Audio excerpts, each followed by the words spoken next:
Hello there, I am Ayo Emmanuel Ojo, and here is Wells Television Daily News Update. Presidency has debunked media reports claiming that President Bola Tinubu is preparing to embark on an official visit to the United States, describing the story as false and misleading in a statement issued today by the Senior Special Assistant to the President on Media and Publicity, Temitope Ajayi. The Presidency said there was no truth to the report suggesting that Tinubu would soon be traveling to Washington for bilateral engagement.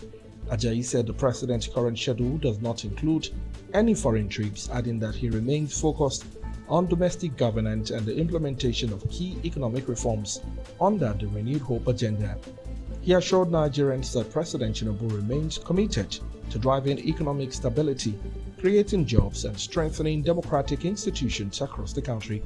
Ajayi publication stressing that the presidency remains open to clarifying issues in the interest of accurate public information. A protest erupted today at the National Secretariat of the People's Democratic Party, Wadata Plaza in Abuja, as supporters of the factional acting national chairman of the party, Mohammed Abdurrahman, stormed the premises. The demonstration, which began peacefully, quickly escalated into heated confrontation between loyal groups to different factions within the party. Protesters accused the party's leadership of marginalization and called for greater transparency ahead of the forthcoming 2025 National Convention.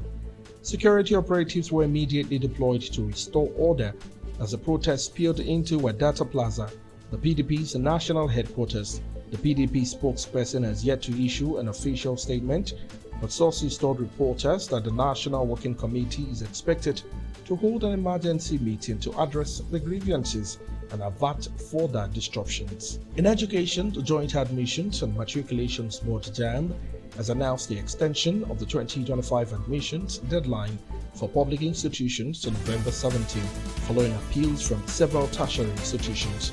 The statement posted on JAMB's social X handle noted that the decision was taken following emerging circumstances to give institutions more time to complete the admission processes. The board explained that the decision were made to allow universities more time to process admission lists and accommodate candidates who experience technical delays during registration.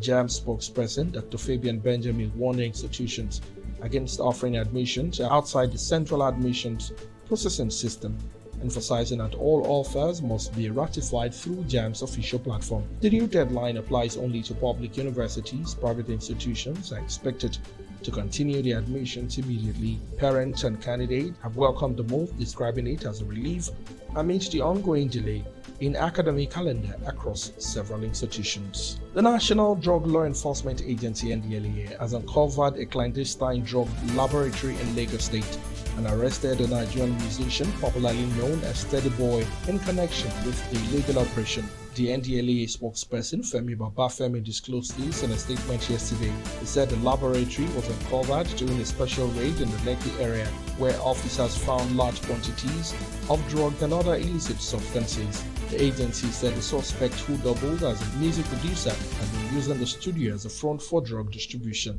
Babafemi disclosed that the operation was part of the NDLEA's ongoing crackdown on synthetic drug manufacturing networks across the country. Several others were also arrested during the operation, while the laboratory equipment and chemicals have been seized for forensic analysis.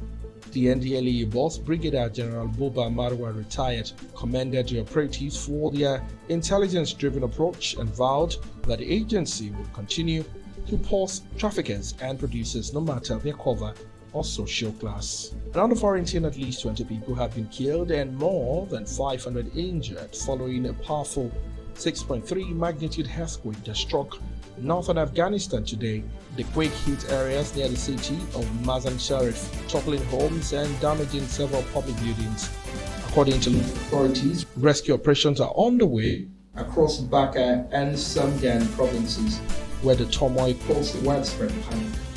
Officials said hundreds of families have been displaced, while hospitals are struggling to treat injured amid shortages of medical supplies. The quake also damaged part of the historic Blue Mosque in Mazar Sharif, one of the country's oldest landmarks. International aid agencies, including the United Nations, have promised to send emergency relief materials and technical support for search and rescue efforts. And still on foreign team, Nigeria's Bola Ahmed has done the nation proud again, winning the silver medal in the women's singles SL3 category at the Polytron Indonesia Para Badminton International 2005. Competing against some of the world's best para badminton players, Bola Ahmed fought her way through the tournament stages before finishing second after a hard-fought final. The feat further cements her reputation as one of Africa's finest para-athletes and highlights Nigeria's growing influence in global para-sports. The Nigerian Para-Badminton Federation has congratulated Bola Ahmed, describing her as a shining example of determination and excellence to continue to put the country on the world map. Thank you for watching Wells Television Daily News Update for today. Subscribe to our YouTube channel at Wells Television. Like our Facebook page at Wells Television. Thank you for watching. God bless you.